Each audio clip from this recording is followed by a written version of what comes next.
దుర్గ గారు నమస్కారం అండి. నమస్కారం అండి. మీరు సీతా చాలీస రాశారు కదా, అసలు ఆ పుస్తకమే పాకెట్ పుస్తకమే ఎంత అందంగా ఉందండి. ఆహా. చాలా చక్కగా ఉంది.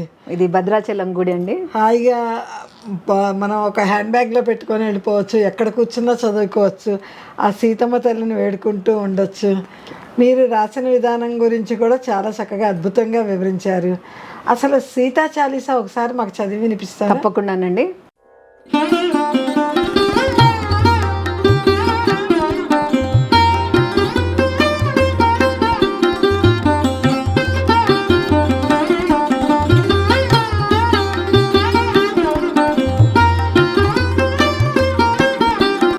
ఇది మా కొయ్యూరు రాముల వారి గుడి అండి. అక్కడ కళ్యాణం జరుగుతున్నప్పుడు నాకు అనిపించింది, అమ్మవారికి సీతా చాలీస లేదు, రాముల వారికిను హనుమంతుడికి ఉంది కదా అని చూస్తే ఎక్కడ నాకు తెలుగులో కనిపించలేదండి. నేనే అన్ని రకాల రామాయణాలు మన వాల్మీకి రామాయణం, గంధ రామాయణం, తర్వాత పద్మిని గారు రాసిన సీత మీద రీసెర్చ్ పుస్తకాలు, తులసీదాస్ రామాయణం, అనేక రామాయణాలు తెచ్చి నెమ్మదిగా రోజుకి రెండు పదాలు రాసుకుంటూ ప్రయత్నించానండి. అది ఈ రూపం వచ్చింది. ఇంకా చిన్న చిన్న మార్పులు చేర్పులు కూడా చేస్తూనే ఉన్నాను.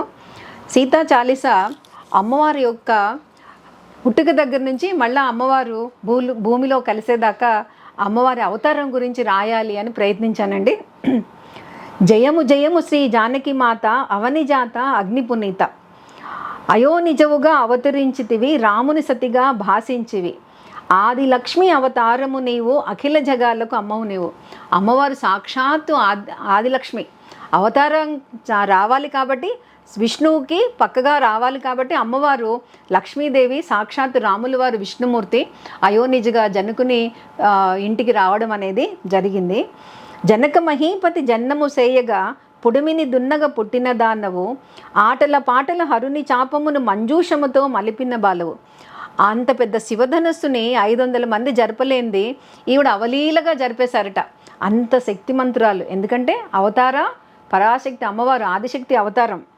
శ్రీరాముడు శివధనువు విరువగా వరమాల వేసి వధువు వైతివి, కోసలపతికి కోడలు వైతివి, అయోధ్యాపురిని అలరారితివి, కైక ఆజ్ఞపై కానల కేగిడు శ్రీరాముని అనుసరించుతివి. అంటే కైకమ్మ సీతమ్మని వెళ్ళమని లేదు అడవులకి, కానీ సతిధర్మం, ఒక చంద్రుడు వెన్నెల ఎలా వేరుకారో, ఒక నీడ ఎలా అయితే భర్తని అనుసరించాలో, నా ధర్మం సతీధర్మం అనేసి ఆవిడ అంతఃపురాన్ని వదిలిపెట్టి కష్టాలు ఆయన్ని అనుకోకుండా భర్త వెంట నడిచినందుకు సాధ్వీమణి. మహిమాన్విత అనసూయ సాధ్వి మక్కువ నొసగి అంగరాగము. ఎప్పుడైతే అరణ్యాలకి వెళ్తూ ఉంటారో అత్రి మహామనిషి ఆశ్రమానికి వెళ్ళడం, అక్కడ అనసూయ మహాసాధ్వి, మహామాన్విత ఆవిడ సీతమ్మ వారిని చక్కగా అన్ని కబుర్లు అడగడం, నిన్ను వీరశుల్కగా ప్రకటించారట కదా, నీ వివాహం ఎలా జరిగింది అడిగితే ఈవిడ కూడా సిగ్గుపడుతూ ముచ్చట పడుతూ మురిపెంగా ఆ రాములు వారు రావడం, శివధను ఎక్కుపెట్టడం, కళ్యాణం గురించి అన్నీ చెప్తూ ఉంటే ఆవిడ మురిసిపోయి ఈవిడికి అంగరాగము, కొన్ని లేపనాలు, కొన్ని వల్కలు ఇస్తారు. అవన్నీ కూడా ఈవిడికి రావణాసురుడి దగ్గర ఉన్నప్పుడు ఆ సంవత్సరం పాటు ఆవిడ భోజనం చేయకపోయినా, స్నానం చేయకపోయినా లేపనాలు చక్కగా మంచి సువాసనతో ఉండేటట్టుగా లేపనాలు కానీ వల్కం కానీ ఆవిడకి ఇస్తారు. కాబట్టి అవన్నీ ఆవిడకి అక్కడ ఉపయోగపడ్డాయి. ఈవిడ మహిమాన్విత కాబట్టి ఆవిడ ఊహించి ఈవిడికి కావాల్సినవన్నీ ఇచ్చారు అనేసి మనం అనుకోవచ్చండి. పసిడి లేడి అని భ్రమసిపోతివి, అసుర మాయని ఎరగవైతివి, భిక్షవేషమున రావణాసురుడు అపహరించి కొనిపోయే లంకకు, ఆనవాలుగా ఆభరణములు జార విడిచితి ఋష్యమూకమున. ఆవిడ ఆభరణాలు మూటకట్టి ఎక్కడొక్కడ వదిలేయలేదండి. ఋష్యమూక పర్వతం మీద రాముడు రావచ్చు, ఈ కోతులు అనేవి అక్కడికి ఇక్కడికి వెళ్తూ ఉంటాయి, అవి కావలసిన వాళ్ళకి ఎవరికి ఇవ్వాలో ఎవరికి అందించాలో అందిస్తాయి అనే సమయస్ఫూర్తితోటి ఋష్యమూక పర్వతం మీదే ఆవిడ వదిలారు అనేసి మనం అనుకోవాలి. అశోక వనమున సింసుప ఛాయను రావణుడుంచిన అసురుల నడుమ. సంవత్సరం పాటు భోజనం లేదు, భాష లేదు, చుట్టూ రాక్షస వనితలు భయపెట్టడం, అరవడం, ఇబ్బంది పెట్టడం, అయినా ఆవిడ మనోధైర్యాన్ని కోల్పోలేదండి. తపస్సు చేసుకుంటూ చక్కగా రావణ్ణి తలుచుకుంటూ ధైర్యంగా ఉన్నారండి. పతి శౌర్యముపై విశ్వాసముతో నిబ్బరముగా భరించితివి నీవు, క్లేశము మీరగ కేసి రాశితో ప్రాణత్యాగము వనరింపబోనితివి. ఒక క్షణం ఎవరికైనా కూడా మనసు కకాకిలం అయిపోతుంది. రావణాసురుడు వచ్చాడు, బెదిరించాడు, ఇంకా నెల రోజులే ఉంది నీకు, నిన్ను ఒప్పుకోకపోతే నేను వేగించుకుని తినేస్తాము అని అనేటప్పటికీ, అయ్యో నా రాముడు రాలేదు ఇంకా అని ఆవిడ ఆత్మహత్య చేసుకుందామా అని ఆవిడ జుట్టుని ఆవిడ ఇలా ముడేసుకుంటుంటే మన ఆంజనేయ స్వామి చెట్టు మీద సూక్ష్మ రూపంలో ఉండి నెమ్మదిగా ఇలా దిగుతూ అమ్మవారి దగ్గరికి వచ్చి ఆ రామకథ చెప్పాక చూడమణిని ఆయన ఏదైతే అంగుళీయం ఇచ్చారో రాములు వారు అది అందించడం, అది చూసి ఆవిడ పరవశమైపోయి సాక్షాత్తు రాములు వారే వచ్చారా అని సంతోషపడిపోతారు. వారధి దాటి సూక్ష్మ రూపంలో రామకథను వినిపించే హనుమ, రామముద్రికను భక్తిగా ఇచ్చే రామబంటు కపి ఆనవాలుగా, కొలిచిన వారికి అభయమొసగే వరములిచ్చితివి కపివరునికి. ఆంజనేయ స్వామిని, హనుమని మనము ఎవరు ప్రార్థించినా, ఎవరు ఏది కోరుకుంటే అది ఇచ్చే సామర్థ్యం నీకు ఇస్తున్నానని ఈవిడ హనుమంతుడికి వరం ఇచ్చారట. మనం ఏది హనుమంతుడిని అడిగినా అమ్మవారి ప్రసాదం కాబట్టి ఆయన మనకి ఇవ్వగలరు. ఆయనే నవవ్యాకరణ పండితుడు, దేవుడు. కానీ అమ్మవారు అటువంటి వరాన్ని ఆయనకి ఇచ్చారు. హనుమని మనకి ఏది కోరుకున్నా ఆయన ఇవ్వగలరు అనేసి. లంకా దహన మొనరింప మారుతి అగ్నిని నిలిపే సీతులో భవాని. ఈయన ఎప్పుడైతే లంకా దహనం చేస్తున్నారో ఒక రాక్షసి వచ్చి చెప్పింట, అమ్మ నీకోసం వచ్చిన కోతికి వానరానికి తోకకి నిప్పు పెట్టేశారమ్మా అంటే ఇవిడు భయపడిపోతుంది. అయ్యో పాపం నా కోసం వచ్చాడు ఎలాగా అని ఆవిడ 4 శ్లోకాలు చెప్తారండి. సీతలో భవ హనుమంత అంటే అగ్నిదేవుని ప్రార్థిస్తుంది.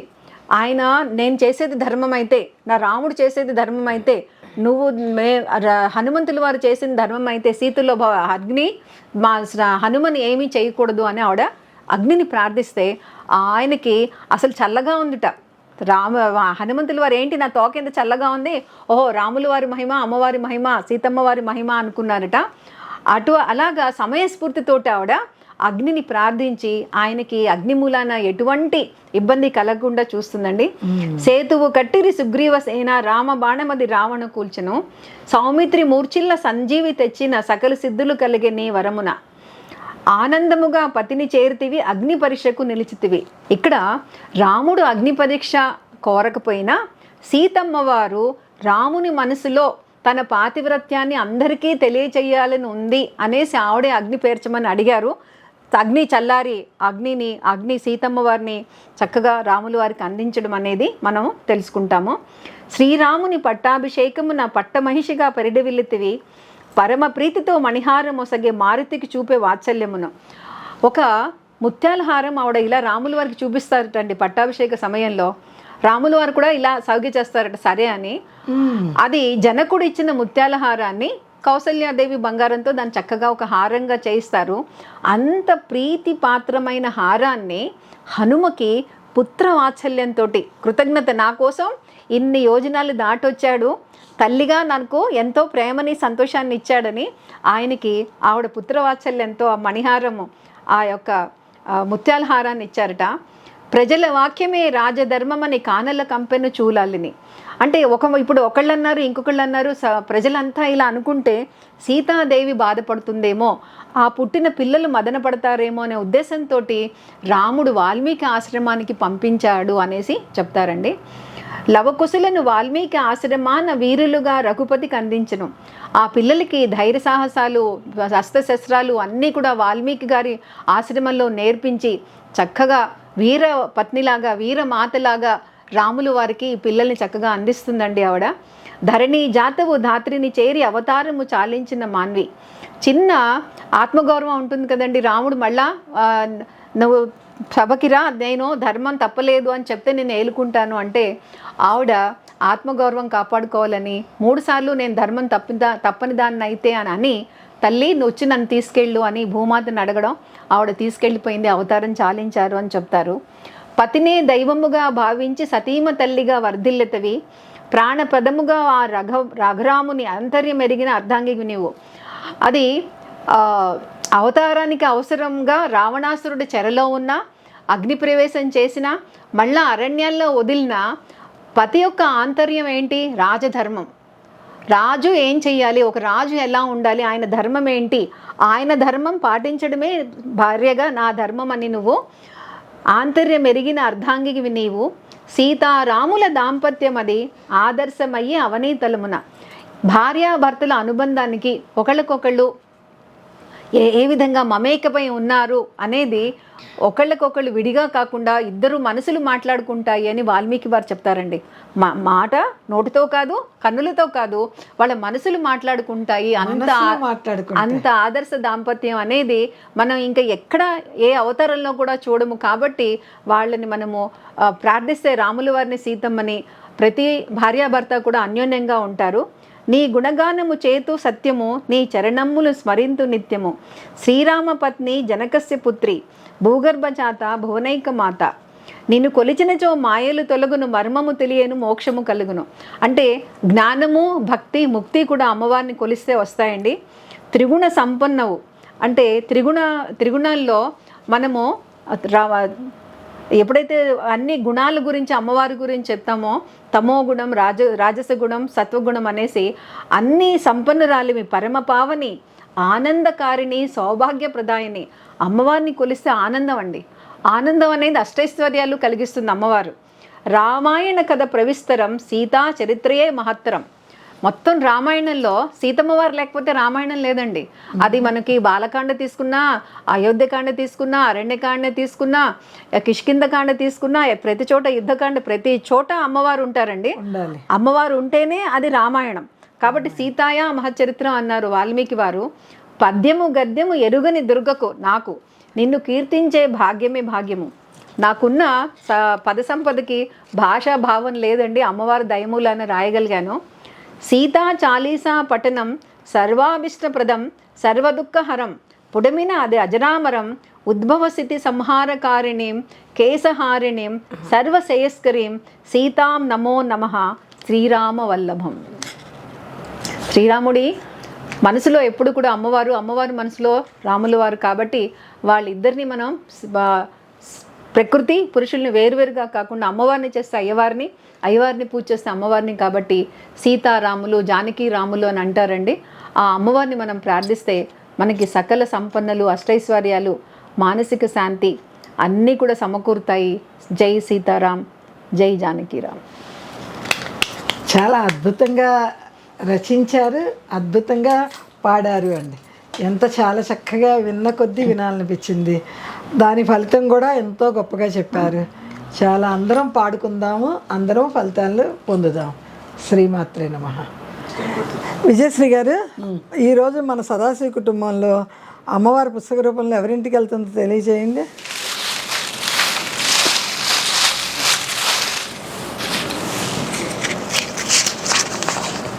ఈరోజు అమ్మవారి అనుగ్రహానికి పాత్రైన అమ్మాయి రాధిక రామగుండం అండి. రాధిక రామగుండం.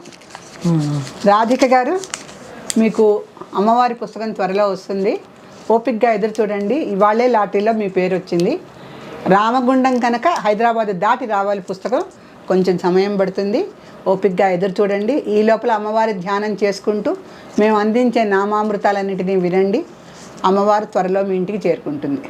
రాధిక గారు, మీకు తెలుగు క్యాపిటల్ భక్తి టీవీ వారు త్వరలోనే పుస్తకం అందిస్తారు. శ్రీమాత్రే నమః.